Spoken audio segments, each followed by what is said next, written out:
Media भी है, हर शख्स अपना जो कि बड़ी आज़ादी है, मीडिया भी है, हर शख्स अपना जो भी वो कहना चाहे कह सकता है, उससे लोग फायदा भी उठा रहे हैं और नाजायज तरीके से फायदा उठा रहे हैं।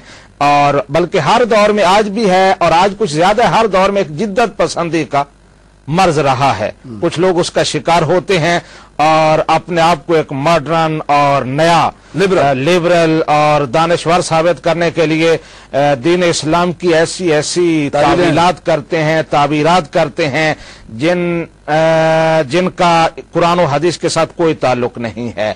उम्मत मुसलमा के जो मुतफक्का और मुसल्लमा अकायद और नजरियात हैं उनको वो बिगाड़ते हैं, उनमें फसाद बर्पा करते हैं। तो ये मर्ज बड़ी देर से चला आ रहा है, आज भी है, गौहर शाही भी उन्हीं में से। और उसके अलावा वो मैंने जिस हवाले से बात की कि पिछले दिनों एक मसला हमसे पूछा गया, सवाल है जावेद गामदी साहिब, आजकल उनका बड़ा चर्चा है, तो वो भी इसी कैटेगरी में आता है कि पिछले 1400 साल तक मुहद्दिसीन ने, मुफस्सिरीन ने, फुकहा ने, आइम्मा हुदा ने जो कुरान और हदीस की ताबीर पेश की है उसके मुकाबले में मुतवाजी वो एक नई ताबीर पेश कर रहा है। इस्लाम के सामने एक नया मजहब खड़ा कर रहा है, मुत्तफक अलग चीजों का इनकार कर रहा है, हदीस पाक का वो मुनकिर है, उसका एक वो जो नजरिया है। मतलब हमारा नजरिया तो यह है कि नबी रहमत सल्लल्लाहु अलैहि वसल्लम की सुन्नत एक समंदर है, वो लखूक हा हो सकती हैं, हजार हा हो सकती हैं, लेकिन उसका कहना यह कि सुन्नतें सिर्फ 27 हैं, उसके अलावा कोई अमल सुन्नत नहीं है। उसके अलावा पिछले दिनों मसला उठा था कि औरत इमामत करा सकती है मर्दों की या नहीं। वो आमना दाऊद एक गुमराह औरत ने ये फितना उठाया था, तो उसके हक में उन्होंने लिखा और उन्होंने उसकी तायीद की कि औरत मर्दों की इमामत करा सकती है। उम्मत का आज तक इस बात पर इत्तेफाक था कि मर्द और औरत की देयत जो है उसमें फर्क है, औरत की देयत निसफ है, लेकिन वो कहता है कि बराबर है।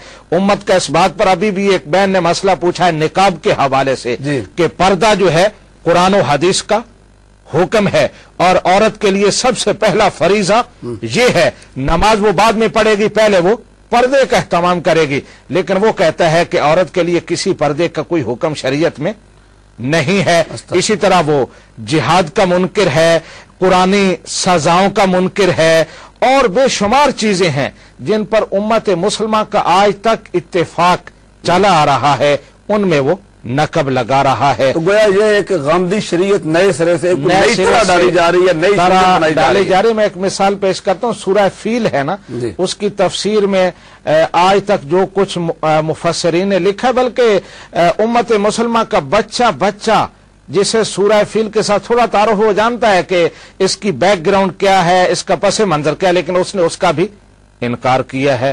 तो ऐसी चीजें कि आज तक 1400 साल तक किसी को पता नहीं चली, आज उनको इल्हाम हो रही हैं शैतान की तरफ से और उनके दिल में इल्का हो रही हैं। तो इस तरह के बहुत सारे फितने हैं, तो मुसलमानों को चाहिए कि वो उनसे होशियार रहें, उलमा से अपना मजबूत राब्ता रखें, खुद मुस्तनद उलमा की किताबें पढ़ें और उसके मुताबिक अपने नजरियात रखें। वो आपने जो वजाहत फरमाई कि इस्लाम की 1400 साल तारीख में जो हमारे उलमा, सुलहा, मुत्तकीन, आइम्मा हुदा गुजरे हैं, तो कुरान मजीद भी उसी हवाले से बात करता है ना, वजत्तबी गैर सबीलिल मोमिनीन नुवल्लिही मा तवल्ला व नुस्लिही जहन्नम वसाअत मसीरा, कि जो आम मोमिनीन की राह से हट करके एक नई राह निकाले, बिल्कुल उसका ठिकाना तो जहन्नम है।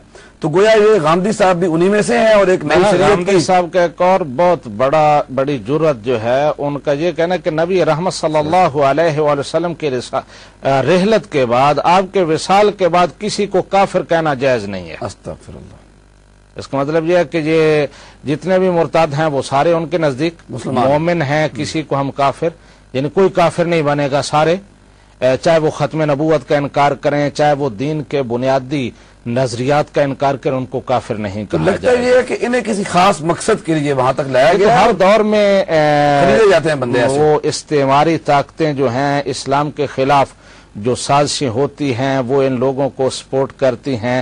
اب یہ ہے کہ میڈیا کا پلیٹ فارم بھی ان کے لیے کھلا ہے، سرمایہ دار ان پر سرمایہ کاری کر رہے ہیں، حکومت نے ان کو اسلامی نظریاتی کونسل کا ممبر بنا رکھا ہے اور ان کو بڑا پروٹوکول دیا جاتا ہے. تو سیکولر طاقتیں جو ہیں وہ ایسے لوگوں کو ہمیشہ پروموٹ کرتی ہیں، ان کو آگے لے آتی ہیں. محمد اشفاق صاحب ہیں یونان سے.